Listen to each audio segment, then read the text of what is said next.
نحمده ونصلي ونسلم على رسوله الكريم اما بعد فاعوذ باللہ من الشیطان الرجیم بسم اللہ الرحمن الرحیم۔ یہ ایک سلسلہ چل رہا تھا حضور پاک صلی اللہ علیہ وسلم کے حقوق سے متعلق، تو ایک حق جناب رسول اللہ صلی اللہ علیہ وسلم کا یہ عرض کیا تھا کہ حضور پاک صلی اللہ علیہ وسلم پر ایمان لانا،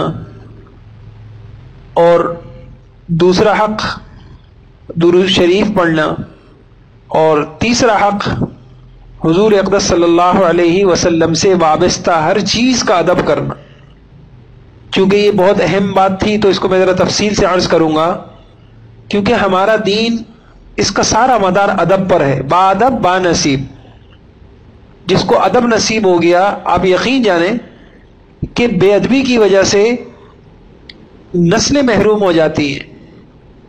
اور ایک ہوتا ہے بد عمل، ایک آدمی عمل نہیں کرتا، ایک ہوتا ہے بے ادب کہ عمل بھی نہیں کرتا ادب بھی نہیں کرتا۔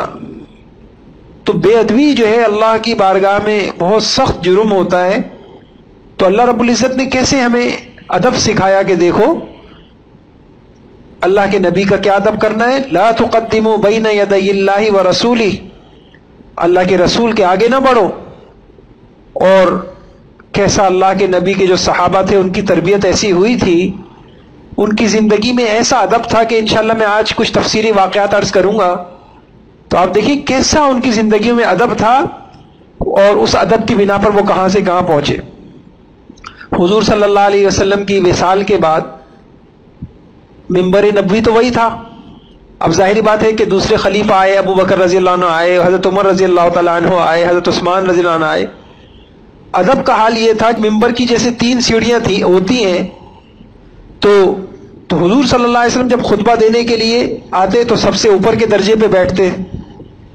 جب آپ صلی اللہ علیہ وسلم کا وصال ہوا، اس کے بعد خلیفہ بنے حضرت ابو بکر رضی اللہ تعالیٰ عنہ، تو آپ خطبہ دینے کے لیے اوپر والے درجے پہ نہیں بیٹھتے تھے، بلکہ ادب میں ایک درجے نیچے بیٹھتے تھے۔ پھر اس کے بعد حضرت عمر رضی اللہ عنہ خلیفہ بنے، تو ادب کا حال یہ تھا کہ وہ وہاں نہیں بیٹھے جہاں اوپر ابو بکر رضی اللہ عنہ بیٹھتے تھے، ایک درجے ایک سیڑھی اور نیچے ہو گئے۔ اور جب حضرت عثمان رضی اللہ عنہ کا دور آیا تو پھر انہوں نے حضور صلی اللہ علیہ وسلم کا جو منبر تھا اس کے درجات میں کچھ اضافہ کر دیا، اور اپنے اضافے کیے ہوئے درجات پہ انہوں نے بیٹھے۔ تو اب یہ کیا چیز ہے؟ یہ اندر کی ایک تعظیم، ایک ادب تھی کہ بھائی جہاں اللہ کے نبی بیٹھتے تھے تو اچھا نہیں ہے، یہ ادب کے خلاف ہے کہ میں وہاں بیٹھوں۔ حضور صلی اللہ علیہ وسلم کی وصال مبارک سے پہلے جب آپ کو مرض کا غلبہ ہوا تو ایک مرتبہ آپ نے حضرت ابوبکر صدیق رضی اللہ عنہ سے فرمایا کہ بھائی مسجد میں تم امامت کراؤ۔ 17 نمازیں حضور صلی اللہ علیہ وسلم کی زندگی کے اندر انہوں نے پڑھائی۔ 2 روز قبل کی بات ہے وصال سے کہ ابو بکر صدیق رضی اللہ تعالیٰ ظہر کی نماز پڑھا رہے تھے۔ آپ صلی اللہ علیہ وسلم بہت بیمار تھے، اس کے باوجود آپ صلی اللہ علیہ وسلم مسجد میں تشریف لائے۔ حضرت ابو بکر رضی اللہ تعالیٰ کو نماز میں اندازہ ہوا کہ حضور صلی اللہ علیہ وسلم تشریف لائے ہیں، تو دوران نماز ہی وہ مصلی سے پیچھے ہٹے، آپ نے ہٹنے لگے، آپ نے ہاتھ سے اشارہ کر دیا۔ اشارے کا مقصد یہ تھا کہ بھئی اب ٹھیک ہے، اب آپ نے شروع کر دی ہے نماز، آپ پڑھاتے رہیں۔ لیکن اس کے باوجود بھی ابو بکر رضی اللہ تعالیٰ عنہ آہستہ آہستہ صف میں پیچھے ہٹ گئے۔ آپ صلی اللہ علیہ وسلم مصلی پر آئے اور یہ نماز مکمل فرمائی۔ جب نماز ہو گئی تو حضور صلی اللہ علیہ وسلم نے پوچھا ابو بکر سے، بھئی تم دوران نماز پیچھے کیوں ہٹے؟ کیا فرمایا؟ ما کان ینبغی لابن ابی قحافہ ان یصلی بین یدی النبی صلی اللہ علیہ وسلم۔ بخاری شریف کی روایت ہے، ابو قحافہ کے بیٹے کو یہ زیب نہیں دیتا کہ اللہ کے رسول کے آگے نماز پڑھائے۔ لا تقدموا، کیوں حکم ہے ہمیں، لا تقدموا بین یدی اللہ ورسولہ۔ ایسی بخاری کے اندر ایک واقعہ ہے، حضرت سلمہ ابن اکوع کہتے ہیں کہ ایک مرتبہ صحابہ کے 2 فریق بن گئے اور آپس میں وہ تیر اندازی کر رہے تھے۔ یہ کھیل ہوا کرتا تھا مسلمانوں کا، اور کھیل بھی ایسے ہوا کرتے تھے، کاش کہ ہمارے ماں باپ کو سمجھ میں آئے کہ اولادوں کو اب تو موبائل پہ کھیل لیں، ایسے کھیل جس سے کوئی جسمانی ورزش نہیں ہوتی. تو وہاں کھیل ہوا کرتے تھے تیر اندازی. تو تیر اندازی کرتے ہوئے حضور نے ان کو دیکھا تو آپ خوش ہوئے اور آپ نے فرمایا اے بنی اسماعیل تم تیر اندازی کرو، چونکہ تمہارے باپ تیر انداز تھے، تم تیر پھینکتے جاؤ. پھر ایک دم حضور نے کہا اچھا میں فلاں فریق کے ساتھ ہوں، دو پارٹیاں بنی ہوئی ہیں، میں فلاں کے ساتھ ہوں. اب آپ ادب دیکھیے، یہ الفاظ سنتے ہی دوسرے فریق نے کمان رکھ دی. حضور نے فرمایا بھائی کیا ہوا، کیوں نہیں آ رہے مقابلے پر؟ کہا یا رسول اللہ یہ کیسے ہو سکتا ہے کہ ہم آپ کے مقابل میں سامنے آئیں؟ اگرچہ کھیل ہی ہے لیکن کھیل میں بھی یا رسول اللہ کہ ہم آپ سے مقابلہ کریں، ہم تو یہ نہیں کر سکتے. صحابہ کہتے ہیں، حضرت حذیفہ فرماتے ہیں، مسلم شریف کی روایت ہے، ہم جب دسترخوان پہ حاضر ہوتے اس وقت تک کھانے کو ہاتھ نہ لگاتے جب تک نبی کریم صلی اللہ علیہ وسلم کھانا شروع نہیں کر دیتے. یہ حضور کی تعلیم، میں نے عرض کیا نا، کامیاب زندگی محمد الرسول اللہ کی ہے. جتنا ہم پڑھیں گے اللہ ہمیں کامیابی عطا فرمائیں گے. تو اب آپ دیکھیے، کاش کہ ہمارے گھروں میں بھی یہ ہو، بچوں کو یہ ادب سکھایا جائے، بھائی نانا ہیں، دادا ہیں، دادی ہیں، نہیں بیٹا پہلے وہ آ جائیں تو پھر وہ کھانا شروع کریں گے تو پھر ہم کھانا شروع کریں گے، پہلے وہ گاڑی میں بیٹھیں گے. اگر یہ زندگی ہوتی اور بچے بچپن سے دیکھتے کہ ہمارے ماں باپ نے اپنے ماں باپ کا کیسا ادب کیا ہے، کیسے ان کو مقدم کر کے چلے ہیں، آپ یقین جانیں نسل با ادب ہوتی. آج کے نوجوان اس کو کیا پتہ ان چیزوں کی کیا مناسبت، ادب کیا ہوتا ہے، کھڑے کھڑے جواب دے دے، نہ کسی بوڑھے کا ادب، نہ کسی کی سفید داڑھی کا ادب، نہ کسی کے عمر کا ادب، نہ کسی کے علم کا ادب. کیا بات ہے، قصور ہمارا ہوا کہ ہم نے سکھائی کہاں حضور کی زندگی، ہم نے حضور پاک صلی اللہ علیہ وسلم کی زندگی سکھائی کہاں. ایسی سیرت کی کتابوں میں ایک واقعہ لکھا ہے کہ جب حضور صلی اللہ علیہ وسلم ہجرت فرما کر مدینہ منورہ تشریف لائے تو ابو ایوب انصاری رضی اللہ عنہ کی قسمت جاگی اور ان کا مکان طے ہوا. تو ان کا مکان 2 منزلہ تھا. ابو ایوب انصاری رضی اللہ عنہ اپنے گھر والوں کے ساتھ اوپر شفٹ ہو گئے، اوپر کی منزل میں، اور حضور صلی اللہ علیہ وسلم نیچے کی منزل میں.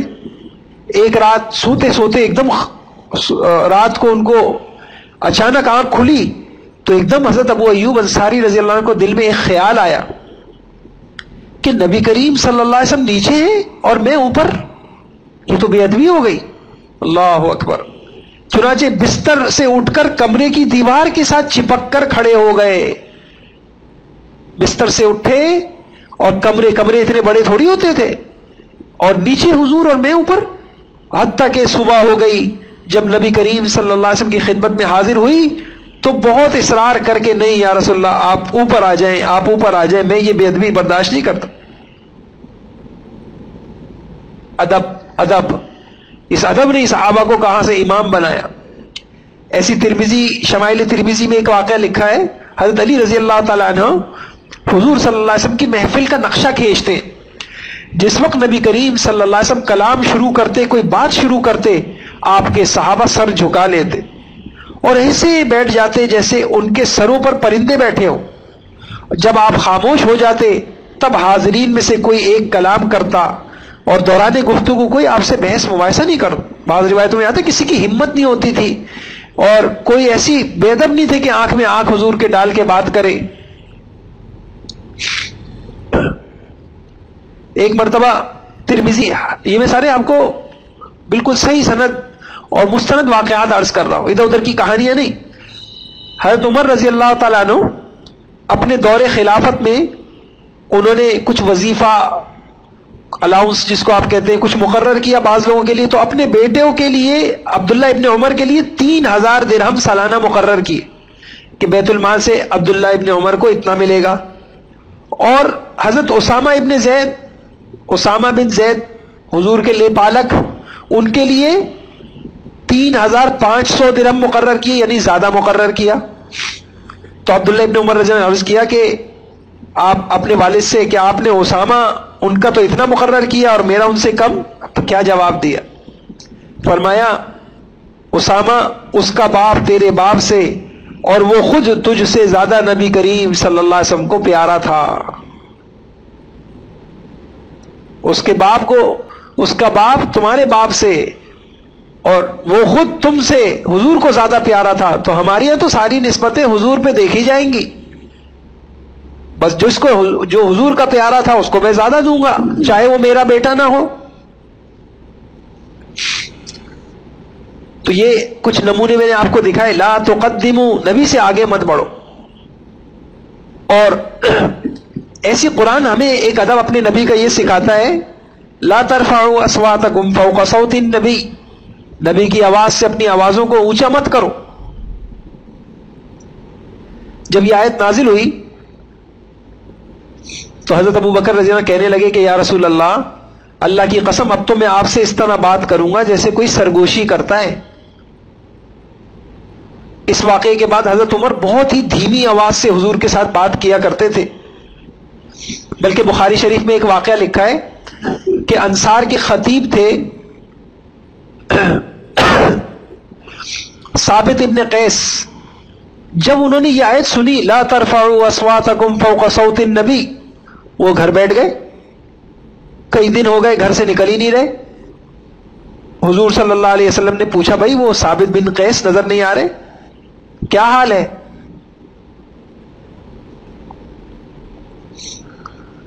کسی آدمی نے ایک مرتبہ پوچھا بھائی کیا حال ہے، ثابت بن قیس سے پوچھا تو کہنے لگے شر، بڑا برا حال ہے۔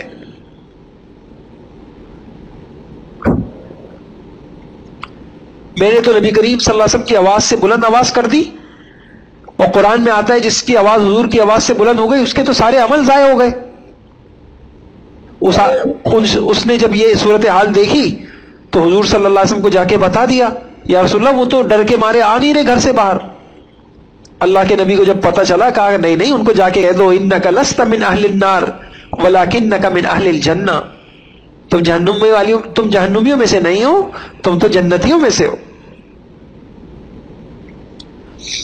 اس لیے ہمیں دین کے متعلق بہت باادب ہونا۔ آپ یقین جانیے اگر میں ایک بات عرض کروں نا، جس خاندان کو اللہ یہ نعمت دے دے، کتنا ہی بدعمل ہو لیکن باادب ہو، علم کا ادب، علماء کا ادب، دین کا ادب، تو انشاءاللہ اللہ پاک ان لوگوں کو آگے بڑھائیں گے۔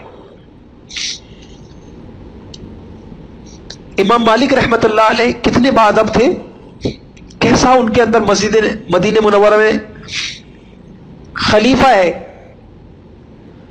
ابو جعفر منصور عباسی، ہمارے یہاں کے آج کے بادشاہ کیا ہوتے ہوں گے جو اس وقت کے خلفاء ہوتے تھے، کیا ان کا دبدبہ اور روب ہوتا تھا۔ امام مالک سے مسجد نبوی میں کسی بات پر بحث کرنے لگے تو خلیفہ کی آواز بلند ہو گئی۔ امام مالک نے فرمایا اے امیر المومنین، اس مسجد میں آپ اپنی آواز بلند مت کیجیے، اس لیے کہ اللہ تعالیٰ نے ایک قوم کو ادب سکھایا تھا، لا ترفعوا اصواتکم فوق صوت النبی، اپنی آوازیں نبی کی آواز سے بلند نہ کرو۔ اور ایک قوم کی اللہ پاک نے ادب کی وجہ سے تعریف کی تھی، ان الذین یغضون اصواتهم عند رسول اللہ اولئک الذین امتحن اللہ قلوبهم للتقوی، یقین جانو جو لوگ اللہ رسول کے پاس اپنی آوازیں نیچے رکھتے ہیں یہ وہ لوگ ہیں جن کے دلوں کو اللہ نے خوب جانچ کر تقوی کے لیے منتخب کر لیا، ان کے لیے مغفرت ہے، زبردست اجر ہے۔ اور ایک قوم کی بے ادب ہونے کی وجہ سے اللہ نے مذمت کی، ان الذین ینادونک من وراء الحجرات اکثرهم لا یعقلون، اے پیغمبر جو لوگ آپ کو حجروں کے پیچھے سے آواز دیتے ہیں یا محمد یا محمد، ان میں سے اکثر کو عقل نہیں ہے۔ فرمایا کہ دیکھو یہ ادب آپ حضور کی مسجد میں ایسے مت کرو۔ یہ سنتے ہی ابو جعفر، وہاں کے خلفاء بھی قرآن و حدیث کو سمجھتے تھے، جب یہ بات ان کے سامنے کی گئی یہ سنتے ہی ابو جعفر کی آواز پست ہو گئی۔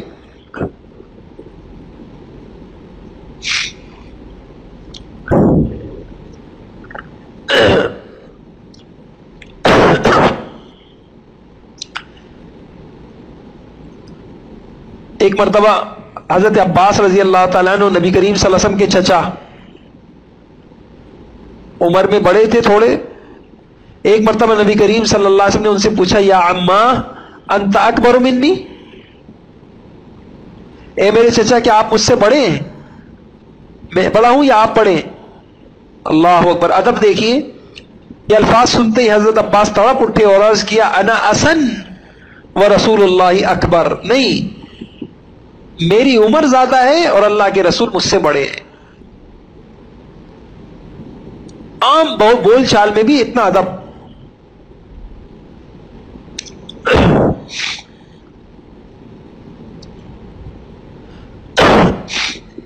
تو میں نے ایک بات گزشتہ نشست میں یہ بھی عرض کی تھی کہ آگے نہیں بڑھنا. اپنے اللہ کے نبی نے جب یہ کہا کہ حضور پاک صلی اللہ علیہ وسلم سے آگے مت بڑھو, اپنی آوازوں کو, اپنے معاشی نظام کو, اپنی معاشرتی نظام کو, اپنے رہن سہن کو, اپنے رسم و رواج کو جو حضور نے سکھایا ہے اسی پہ چلو. تو اس میں ہمیں بھی اللہ پاک ایسا کرے, اللہ کرے کہ ہمیں توفیق ہو جائے اور ہم بھی جو ہے قرآن اور حدیث کا ادب, علم کا ادب, علم والوں کا ادب, جن کے سینے میں قرآن ہو ان کا ادب, جن کو اللہ نے قرآن و حدیث کا علم دیا ہے ان کا ادب. آپ مجھے بتائیے ہمارے یہاں ایک قرآن پڑھانے والے کو کس انداز سے ہم پیش آتے ہیں. مولوی صاحب آئے, کچھ تو ہمارا بھی قصور ہے, اس طبقے کا بھی قصور ہے کہ جس نے علم کی شان کی رعایت نہیں کی, اور کچھ عوام کا قصور ہے کہ انہوں نے علم کو پہچانا ہی نہیں کہ قرآن و حدیث کا علم کیا علم ہوتا ہے, کس کے سینے میں قرآن ہو. تو جب یہ آیت نازل ہوئی کہ حضور یہ آواز بلند نہ کرو, تو ترمذی کی ایک روایت ہے اس میں لکھا ہے کہ حضرت انس ابن مالک سے مروی ہے کہ اگر کسی شدید ضرورت اور تقاضے کی وجہ سے صحابہ اکرام حضور صلی اللہ علیہ وسلم کے گھر کے دروازے کو کھٹکھٹاتے تو اپنے ناخنوں کے ناخن سے کھٹکھٹاتے. ایک مرتبہ حضرت ابو بکر رضی اللہ تعالیٰ عنہ گھر میں آئے تو دیکھا کہ حضرت عائشہ رضی اللہ تعالیٰ عنہ کی حضور صلی اللہ علیہ وسلم سے کوئی بات میں آواز کچھ بلند ہو گئی ہے. ایسا غصہ آیا کہ اپنی بیٹی کو یہ بے ادبی دیکھ کر سخت غصہ ہو گئے اور ایک زور سے تھپڑ لگایا کہ تمہاری آواز حضور کی آواز سے کیسے بلند ہو گئی. اور ادب کا یہ حال تھا کہ مشہور واقعہ ہے جو حضرت عائشہ رضی اللہ تعالیٰ عنہ پہ تہمت لگائی گئی اور اپنا پورا واقعہ بڑے غم سے سناتی ہیں کہ پھر میں اپنے والدین کے گھر گئی تو ایک دن حضور صلی اللہ علیہ وسلم تشریف لائے اور مجھ سے مخاطب ہوئے کہ تم سے اگر کوئی لغزش ہو گئی ہے تو توبہ کر لو, اللہ معاف کر دیں گے. تو میں نے اپنے والدین کی طرف دیکھا کہ آپ جواب دیجئے, والدہ سے کہا آپ جواب دیجئے. آپ ادب دیکھیں, باوجود یہ کہ ان کو اپنی بیٹی کی طہارت کا, پاک دامنی کا پورا یقین تھا, لیکن ادب کی وجہ سے زبان نہیں کھل سکی. ادب کی وجہ سے زبان نہ کھل سکی, صرف اتنا کہا میں نہیں جانتا کہ میں کیا کہوں.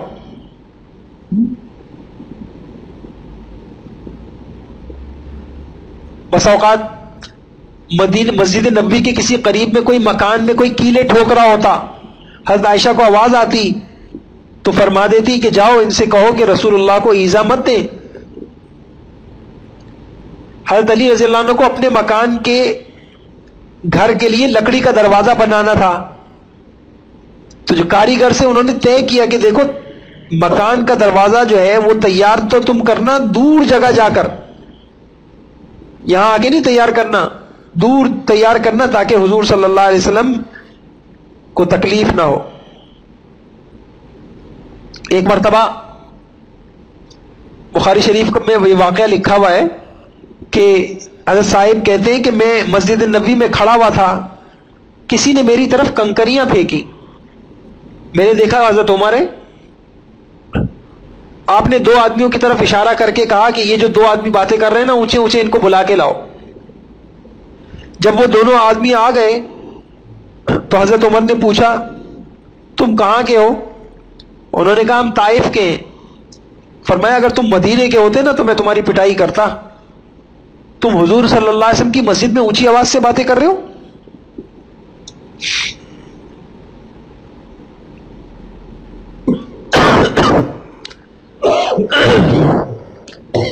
تو یہ دین کا ادب ہے. کچھ میں آپ کو یہ صحابہ کے میں نے واقعات سنائے, کچھ آپ یہ دیکھیے کہ بعد میں حضور کی حدیثوں کے ساتھ کتنا ادب، مسجد نبوی کے ساتھ کیسا ادب، یہ بہت ضروری ہے۔ کتنے بڑے بڑے محدثین تھے کہ وہ بغیر وضو کے حدیث پڑھاتے ہی نہیں تھے۔ بلکہ اتنی عجیب بات ہے کہ آج کوئی اس کو، اگر آپ میں سے کسی نے اصل بخاری شریف دیکھی ہوگی تو آپ حیران رہ جائیں گے، اتنی موٹی کتاب، ہزاروں اس میں حدیثیں۔ امام بخاری رحمۃ اللہ علیہ نے لکھا ہے ما وضعت فی کتاب الصحیح حدیثا الا اغتسلت قبل ذلك وصلیت رکعتین۔ میں نے جب صحیح بخاری کے اندر میں نے کوئی حدیث لکھتا تو ایک ایک حدیث لکھنے سے پہلے غسل کرتا اور 2 رکعت پڑھتا، اور اس کے بعد میں اس کتاب کے اندر اس حدیث کو لکھتا۔ اللہ مجھے آپ کو باادب بنا دے۔ قرآن کا ادب، گرد پڑی ہوئی ہے قرآن پر، کوئی بات نہیں، نہ پڑھنا خود کتنی بے ادبی ہے۔ اللہ کا کلام، مالک رحمۃ اللہ علیہ کے پاس علم حاصل کرنے کے لیے آتے تو دروازہ کھٹکھٹاتے تو خادمہ ان سے پوچھتی کیا مسئلہ ہے آپ کا، کیوں آئے ہیں؟ حدیث پڑھنے کے لیے آئے ہیں یا کوئی مسئلہ معلوم کرنے کے لیے آئے ہیں؟ اگر وہ کہتے مسئلہ معلوم کرنے کے لیے آئے ہیں تو امام مالک فوراً نکل آتے۔ اگر وہ کہتے ہم حدیث سننے آئے ہیں تو امام مالک رحمۃ اللہ پہلے غسل کرتے، خوشبو لگاتے، نیا لباس پہنتے، پھر باہر تشریف لاتے۔ اللہ کے نبی کی حدیثوں کا ادب، پھر آپ کے لیے تخت بچھایا جاتا، کیا شان ہوتی ہوگی، اور اس میں حدیث بیان کرتے اور درمیان میں عود کی خوشبو کی دھولی دی جاتی۔ کسی نے پوچھا کہ اتنا اہتمام آپ کرتے ہیں؟ کہا میں حضور کی حدیث کی عظمت، ہمارے ہاں بیان ہو رہے تھے، ہالوں میں بیان ہو رہے ہوتے ہیں، عورتیں باتیں کر رہی ہیں، بچے باتیں کر رہے ہیں، سوچ نہیں رہے کس کی باتوں کی ناقدری ہو رہی ہے۔ میں نے عرض کیا کہ اذانیں ہو رہی ہوتی ہیں اور باتیں ہو رہی ہوتی ہیں، ادب کہاں چلا گیا؟ ایک مرتبہ امام مالک رحمۃ اللہ علیہ عبداللہ ابن مبارک رحمۃ اللہ علیہ اپنا قصہ سناتے ہیں کہ ایک مرتبہ امام مالک رحمۃ اللہ علیہ کی خدمت میں حاضر تھا، حدیثیں سنا رہے تھے، اچانک دیکھا کہ آپ کا رنگ بدلتا جا رہا ہے جیسے کسی کرب اور تکلیف سے، مگر حدیثیں سنا رہے۔ جب حدیثوں سے فارغ ہو گئے کہا ذرا میری کمر پہ سے یہ کپڑا ہٹاؤ۔ جب کپڑا ہٹایا تو دیکھا ایک بچھو نے 16 جگہ ڈنگ مارا تھا۔ اللہ، ایسے لوگوں کو اللہ نوازتے، 16 جگہ ڈنگ مارا۔ کہا کہ آپ نے ہمیں پہلے کیوں بتایا؟ کہا یا رسول اللہ کی حدیث کی عظمت کی وجہ سے نہیں بتا۔ کیسے حرکت کرتا ادھر ادھر، قرآن بھی پڑھ رہے ہیں، باتیں بھی ہو رہی ہیں، فون بھی سن رہے ہیں، کیسے قرآن دل کو نورانی بنائے گا؟ ذکر بھی چل رہا ہے اور ٹی وی بھی دیکھ رہے ہیں۔ اللہ کے نام کی عظمت، اللہ کے کلام کی عظمت، اذانوں کی عظمت، مساجد کی عظمت، یہ کب آتی ہے؟ جب دل عظمت سے بھرے ہوئے ہو، جب دل میں اللہ ہو۔ یہ ہندوستان کے بہت بڑے عالم شاہ عبد العزیز رحمۃ اللہ علیہ گزرے ہیں۔ کسی کہنے والے نے کہا کہ ہندوستان کی کسی ماں نے 2 آدمیوں سے بڑا بچہ نہیں جنا، ایک شاہ عبد العزیز رحمۃ اللہ علیہ، ایک گنگوہی رحمۃ اللہ علیہ۔ ایک مرتبہ حدیث پڑھا رہے تھے، پڑھاتے ان کو سخت پیاس لگی، حلق خشک ہوا، بولنا مشکل ہوا، تو اپنے طالب علم سے کہا ذرا سا گھر پانی لے آؤ۔ طالب علم جب گھر پہنچا پانی لینے کے لیے تو ان کے والد شاہ ولی اللہ محدث دہلوی پریشان ہو گئے، انا للہ و انا الیہ راجعون، ہمارے گھر سے تو علم رخصت ہو گیا، ہمارے بیٹے کو حدیث پڑھاتے وقت اتنا احساس کیسے ہوا پیاس کا؟ حدیث پڑھاتے وقت وہ کسی اور طرف متوجہ کیسے ہوا؟ ان کی اہلیہ نے کہا جلدی نہ کریں۔ انہوں نے پانی کی جگہ امتحان لینے کے لیے سرکہ ملایا اور بھیج دیا۔ شاہ عبد العزیز رحمۃ اللہ علیہ اتنے منہمک حدیث پڑھانے میں کہ انہوں نے پانی کی جگہ وہ سرکہ پی لیا، ان کو پتہ بھی نہیں چلا۔ جب یہ صورتحال پتہ چلی تو کہنے لگے الحمدللہ ابھی ہمارے خاندان میں علم باقی ہے، علم باقی ہوگا، ادب باقی، جب ادب باقی ہوگا۔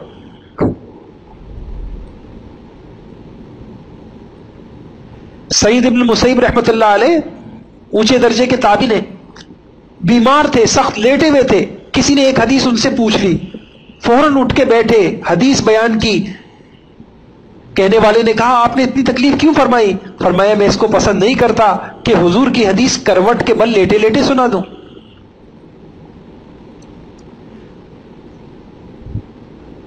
خالد ابن احمد زحلی بخارا کا گورنر تھا، امام بخاری سے مطالبہ کیا کہ آپ میں بڑا ہوں، گورنر ہوں، آپ ذرا گھر میں آ کر میرے بچوں کو صحیح بخاری اور تاریخ کبیر پڑھا دے۔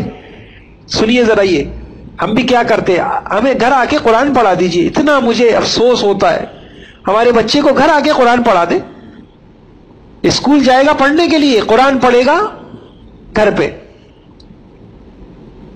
امام بخاری کو جب اس نے کہا میرے گورنر کے بچے ہیں، آپ گھر آ کے بخاری پڑھا دیجئے، فرمایا میں علم کی توہین نہیں کر سکتا اور لوگوں کے گھروں میں علم اور کتابیں لے کے پھر سکتا ہوں۔ گورنر صاحب سے کہہ دیجئے اگر آپ کو علم کا شوق ہے، آپ کے بچوں کو شوق ہے، تو میری مسجد یا میرے گھر میں آ کے پڑھ لیا کریں۔ گورنر صاحب کا پیغام آیا، اچھا ایسا کر لیجئے میرے لڑکے کے لیے آپ الگ مجلس منعقد کریے، شان ہوتی ہے نا، شان۔ غریبوں کے ساتھ کیسے پڑھے گا میرا بچہ گورنر صاحب کا؟ امام بخاری نے فرمایا میں دین کے بارے میں یہ امتیازی رویہ نہیں برداشت کر سکتا۔ گورنر صاحب نے جب یہ کھرا کھرا پیغام سنا تو اس کو ان سے حسد ہو گیا اور ایسے حالات پیدا کر دیے کہ امام بخاری رحمۃ اللہ علیہ کو بخارا سے نکلنا پڑا۔ امام قبیصہ ابن عقبہ رحمۃ اللہ علیہ کے دروازے پر ایک مرتبہ بادشاہ کا لڑکا آیا اپنے خادموں کے ساتھ کہ میں حدیث سنوں گا۔ حضرت قبیصہ رحمۃ اللہ علیہ نے نکلنے میں کچھ دیر کی تو شہزادے کے خادموں نے باہر سے آواز دی، شہزادہ دروازے پر ہے، آپ باہر نہیں آ رہے؟ اللہ اکبر۔ حضرت قبیصہ باہر نکلے تو انہوں نے اپنی تہبند کے کنارے پر خشک روٹی کا ایک ٹکڑا رکھا ہوا تھا۔ فرمایا جو شخص دنیا میں صرف اتنے پہ راضی ہو اس کو وہ شہزادے کو کیا جانے، مجھے شہزادے کی ضرورت نہیں ہے، مجھے شہزادوں سے کچھ نہیں لینا، میرے لیے سوکھی روٹی کافی ہے، شہزادے ہوں گے تمہارے لیے۔ اور پھر کہا اللہ کی قسم اس شہزادے کی بے ادبی کی وجہ سے میں اس کو حدیث نہیں سناؤں گا۔ ہم کیسے مسئلہ معلوم کرتے ہیں پتہ ہے آپ کو؟ علماء اکرام سے مسئلہ پوچھنا ہو، مجھے اتنا برا لگتا ہے جب آپ اور کسی جگہ ملازمت کرنی ہو، آپ کبھی اس طرح پرچے پہ لکھ کے، جس طرح پرچے پہ لکھ کے آپ لوگ استفتاء لوگ سوال کرتے ہیں، ان کو یہ بھی سکھانا پڑتا ہے بیچاروں کو، اللہ کے بندے تم جس طریقے سے ایک پرچہ آدھا سا پھاڑا اور اس کے اوپر دین کا مسئلہ معلوم کرنے کے مولوی صاحب کے ہاتھ میں پکڑا دیا، فتویٰ دے دیجئے۔ کبھی آپ کسی چھوٹی سی ملازمت کے لیے بھی اس طرح درخواست دیتے ہیں؟ ہم نے تو اپنی دین کے ساتھ کیا کیا۔ ایک مرتبہ ہشام نے امام مالک رحمہ اللہ سے کھڑے کھڑے ایک حدیث پوچھی، ان کو بے ادبی لگی، اتنی ناگوار گزری کہ اسے سزا کے طور پہ 20 کوڑے لگوائے۔ یہ دیکھ کر ہشام، اور لیکن پھر ترس آ گیا تو اس کو 20 حدیثیں بھی سنائی۔ یہ کہہ کر ہشام کہنے لگا، قدردان تھا، کاش امام مالک مجھے اور زیادہ کوڑے مارتے اور اتنی زیادہ حدیثیں اور میں سن لیتا۔ ایک مرتبہ امام مالک رحمہ اللہ کسی جگہ کھڑے ہوئے تھے، قاضی عبد الحمید نے آپ سے ایک حدیث پوچھی، نے مجھے اتنا افسوس ہوتا ہے، بڑے بڑوں کو سکھانا پڑتا ہے، بڑے بڑوں کو جو ہے نا چلتے چلتے جا رہے ہیں گھر، ایک آدمی صبح سے نکلا ہوا، آپ گھر جا رہا ہے رات کو، وہ مولوی صاحب بس چونکہ مفتی صاحب کوئی درمیان میں نظر آ گئے تو مولوی صاحب وہ ایک مسئلہ پوچھنا ہے۔ وہ کسی عالم نے بہت اچھی بات کہی، جب مجھے اس طرح کوئی پوچھتا ہے تو میں اس سے پوچھتا ہوں یہ مسئلہ آپ کو ابھی پیش آیا، یہ پہلے پیش آیا تھا؟ وہ کہیں گے نہیں پہلے پیش آیا تھا، تو پھر آپ اس کے لیے میرے پاس آتے، مسئلہ سمجھنے کے لیے آتے۔ اب چونکہ میں آپ کو نظر آ گیا ہوں راستے میں تو آپ کہنے مولوی صاحب مسئلہ بتا دیں، یہ بے ادبی ہے۔ کاش کہ ہمیں کوئی دین سکھاتا، دین کی عظمتیں سکھاتا، کب پوچھنا ہے، کیسے پوچھنا ہے، ایک علم والوں کی کیا شان ہے، حدیث کس کو کہتے ہیں۔ تو امام مالک رحمت اللہ علیہ سے کھڑے کھڑے قاضی نے ایک حدیث پوچھی، آپ نے کہا اس قاضی کو قید کر دیا جائے. کیا شان تھی ان کی. کسی کا حضرت یہ قاضی ہے, قاضی بھی قید ہوگا. کہا قاضی زیادہ حقدار ہے کہ اسے ادب سکھایا جائے. جب قاضی کو اللہ کے نبی کی حدیث کا ادب نہیں ہوگا اور کس کو ہوگا. امام مالک رحمت اللہ ابن مہدی کہتے ہیں کہ میں امام مالک رحمت اللہ علیہ کے ساتھ عقیق کی طرف جا رہا تھا. دوران گفتگو میں نے امام مالک سے ایک حدیث پوچھ لی. امام مالک نے مجھے جھڑک کر فرمایا, مجھے آپ سے یہ توقع نہیں تھی کہ راستہ چلتے ہوئے مجھ سے حدیث پاک پوچھو گے. یہ بے ادبی شمار کی. حدیث کا ادب, قرآن کا ادب, اور جن جن کے سینوں میں یہ کب کیسے حدیث کی اب یہ موبائلوں نے تو اور برباد کر دیا. دھڑا دھڑا حدیث پہ حدیث, جعلی حدیث اور فلاں حدیث, کچھ نہیں پتا کہ کیا ہے. امام حضور پاک یہ میں نے کچھ بتایا. حضور پاک صلی اللہ علیہ وسلم کے شہر کا ادب. مدینہ منورہ میں رہتے تھے امام مالک رحمت اللہ علیہ. جب ان کو قضاء حاجت کی ضرورت پیش آتی, آپ حدود حرم سے باہر جاتے اور اس طرح فراغت حاصل کرتے کہ فضلہ جو ہے وہ حرم سے باہر گرتا. اور ڈر یہ فرماتے تھے, کسی نے کہا یہ کیوں؟ فرمایا مجھے ڈر ہے کہیں ایسا نہ ہو کہ میری موت واقع ہو جائے, اور یہ بھی ڈر ہے کہ مدینے میں یہ کیسے گا. اللہ مجھے آپ کو بادب بنا دے, ہماری نسلوں کو بادب بنا دے. سبحان اللہ و بحمدہ, سبحان اللہ العظیم, سبحانک اللہم و بحمدک, نشہد ان لا الہ الا انت, نستغفرک.